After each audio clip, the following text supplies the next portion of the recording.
talked to Brady before. How's he doing? Seems to be doing okay. Seems to be ready to get back. What are the conversations like with him and figuring out sort of where he is and what the plan is at? Yeah, he's eager, to say the least, wanting to get out and play. I have to keep him in check sometimes. If he throws his spikes on, I'm like, now's not the time for spikes. You're more of a turf guy today. And just moderating his swings and how much he's moving around. I see him pregame, he'll start looking like he's going to jog or start to sprint, but we're just taking our time with it and making sure that we're following the orders he's been given. We have professionals that take care of the body, and so that's where we're listening to what they have to say and making sure we're following their guidelines. So I know he wants to get out there. I don't see it as taking too much longer. I know in his mind, or anyone else who is a competitor, they want that to happen now, but now just means probably a few more days.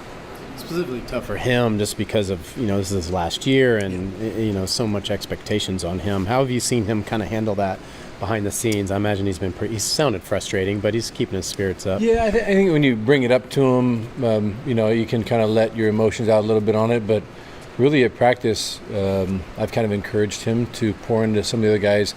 So remember when you were as a freshman and how hard I was on you then, and still am probably, but look at Levi Jones. Isn't there so much wisdom you can give him?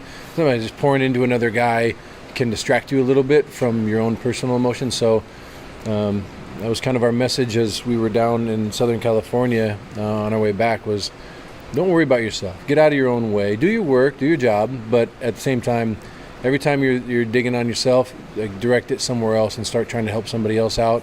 And I think that Brady has done a really good job with that. He still shows up and is a jokester and lifts everyone else's spirits. But I know that probably something that I always ask guys, what keeps you up at night? And I know that's something for him right now that's keeping him up is wanting to get on the field. Followed you guys to Irvine, huh? He sure did. Yeah, I don't think he wants to miss any games. And I think he also expressed how frustrated he was, during those games. Very hard to watch, especially when you can be in there and helping the team win. But it also gives you insight how special this thing is. When the game gets taken away from you for a day, it's just an off day. When the game gets taken away from you for 2 days, you start to scratch your head a little bit. And then the third day is when you start running around a little crazy and start to have some insight that what the real world is like, and makes you appreciate it more. And there's no doubt, as he's swinging the bat right now, he's moving a little faster, and so I anticipate he's going to catch himself and slow it back down and make sure that he's taking quality reps because he wants to show everyone I'm ready right now, which usually gets guys in trouble. That was young Brady. Mature Brady is going to get in the box, control his timing, and crush baseballs. We talked to Palmer as well. I know we talked about him on Tuesday. Yeah. Got a chance to sort of look back at what he was able to do on Tuesday. What impressed you about his first outing and how he was throwing it? Yeah, it was 11 pitches. And so as quick as he was out there, he was already off the field. So I had to go back and watch video to make sure I didn't miss anything. I was also not only watching him, but watching the rest of the guys on the field, and even took a peek in the dugout, the excitement around it. Each guy just getting fiery that he was out there. I got on Bazana at one point. I was like, what were you doing out there? It looked like you were pacing all over the place. I was just so excited to watch him throw and how well it was coming out of his hand. I couldn't stand still. I was so excited. So I think we all had a little bit of that emotion rolling through us that day. And I mean, he's getting it up to 97 right there. So I'd say he had a little bit of adrenaline going at the moment too. Is there a plan for him going forward? Increase keep the pitching. Pitch count? Keep pitching. If he looks like that, then just keep pitching. But obviously, first time out, nice to only have thrown 11. His pitch count we had going out there was a little higher than that to give him a chance to get in the game. But, next time again, keep building up. There becomes a sweet spot of do we continue on. A lot of the times it's every time there's an outing or something, you're throwing on another 10 or 15 each time, depending on the guy. And I'd say he'd probably be sticking with that course right now. But some of his bullpen sessions are quite a bit longer, so I'd say more just being conservative as we go on. That was 1 inning. Maybe next week or this weekend, 2, maybe 3. We'll see. And then, 4 to 6 weeks down the road, do you envision him being a midweek guy or a bullpen guy or TBD on that? Could fill a lot of different roles, and he started throughout high school. His arm path is clean. He's got a clear head too. So I think as we build up, and it kind of shows itself how he's handling the second inning. Right. Sometimes there are guys that are really good about going out the first inning, being dialed, sitting, and getting back up. Can provide a few obstacles at first until you get used to it. So if he handles the 2 innings next time, if he handles maybe 2 times in a weekend, see if how he's responding after each outing. And that's where today is going to be big, is how's his catch play look? Because if you throw on a Friday, are you able to respond and throw on a Sunday? And if a guy's body is able to do that easy, then you can keep him in the pen and use him multiple times. Kind of feeling out from your guys' perspective too. A little bit as we build up. I think, who knows?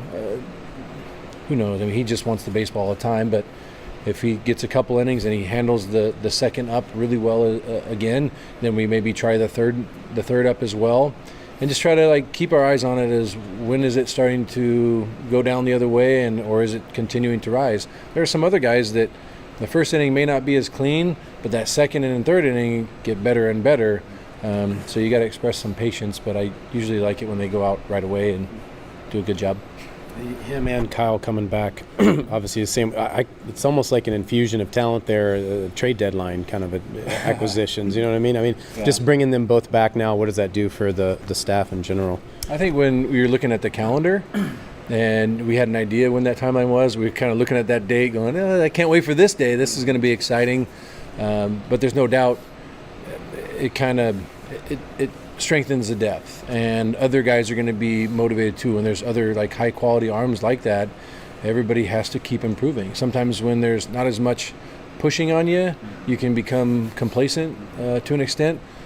Not that I'd say there's been much or if any at all of that, but when you're surrounded by guys that are really, really good and fresh at this point, it kind of helps everyone else around them. You don't feel like you have to do as much. It makes your job easier. A couple years ago, we did a drill.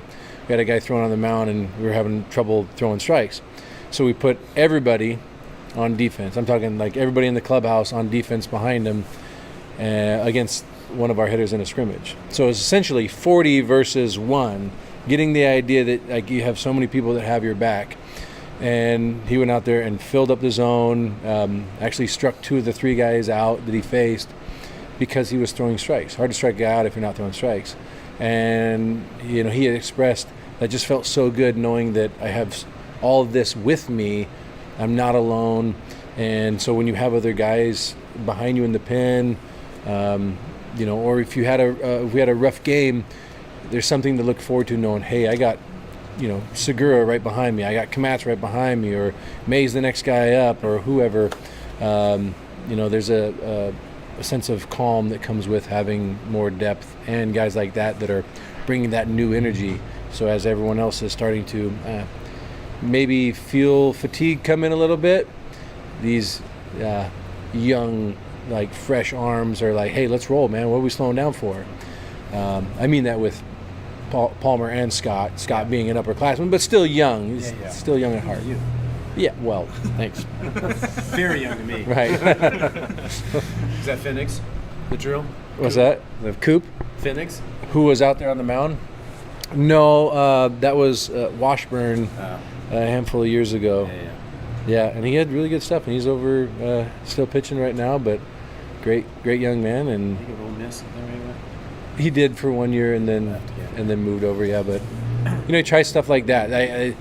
That's not the first time. It won't be the last time we do something like that, but it's encouraging guys that sometimes it can be a lonely place there or in the box, and it's making sure that everyone knows that you're not alone.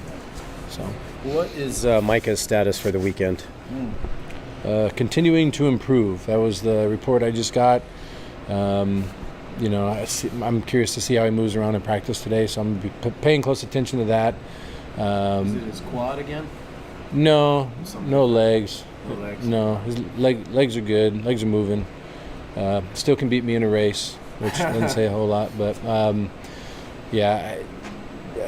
some of the movements and stuff he's doing, I guess we're getting good reports back on it. I think he's also frustrated when it's, again, you're on that last year of competing. It could probably be very frustrating, so I try not to bother him too much or push him, because he's probably already pushing himself a lot more than he probably should be or needs to. Just trying to calm him a little bit. Was it something that just surfaced up on the road, or was it something he's been dealing with all year? From what he said, just kind of some lingering stuff that he started to feel just with some of his turning and everything, and started to just kind of bite a little bit more every time. So, all right, let it calm down. And this is another case where we're trying to see the whole season, that infusion of when he does come back. And also Brady, we know those guys are going to get healthy and get back out there. It's just making sure that we're really thriving, especially end of April, May, and June, especially June. Yes, as opposed to having that doubt. I'd rather fill my tank of gas in my car than to just keep putting a gallon in at a time in case I need to make that long stretch. And so we're just trying to make sure he's ready for the long stretch. So we could say it's nothing serious. It's just him waiting until he's. No, I wouldn't say overly concerning by any means. I know it's going to get healthy. I just think it's a time, letting it calm down and roll back. So he should be good. If you watch like people like you and I run around, you always wonder if they're hurt just by how they move. But he still moves just fine. More so you than me. You have no idea. Yeah, I haven't seen you jog yet. It's not a pretty sight. Anything else? And so his status is probably doubtful. Probably going to be a little more patient with him for this weekend. I'd say at the conclusion of practice, we don't usually assemble our roster for the weekend until we got the day of, especially at home. We're not worried about travel, so we'll probably reconvene and just make sure we're checking our boxes at the end of today, and see how everyone wakes up tomorrow morning, and make a decision then for sure. But I don't know. I always go into it like all hands on deck and assume everyone's full throttle until otherwise. Yeah. Were you at all curious to see how the team would respond from the weekend? I mean, it's kind of their first legit adversity, if you want to call it that. Yeah, I mean, I wouldn't say like I was putting too much into it. I was just like, let's go to work. And I said, I have to, if we talk about treating every day like we're 0-0, and this is the first game of the year, that fresh excitement that you feel, then I have to, leave all that other stuff behind as well too. I always keep a list of things that we are going to hit on and learn from, but I guess I never show up thinking or worried that we're not going to be ready to go. I can read their body language and their emotions pretty well. So I just by taking a look at them and how they're moving around on Monday when they got back, it looked like they wanted to play pretty bad. So it's if I feel a little different with how they're moving around, I'm going to say something, or we'll shake them a little bit. Sometimes it works, obviously. Sometimes it doesn't work, but. I didn't think that anyone was going to overthink some of that stuff. Baseball is going to happen. I don't want to forget that. And there are going to be rough days. And I think sometimes when we stress about striking out, it turns into 2 and then 3 and then 4. And so I chose to not stress out. Carry on. About all the crud and just move forward, man.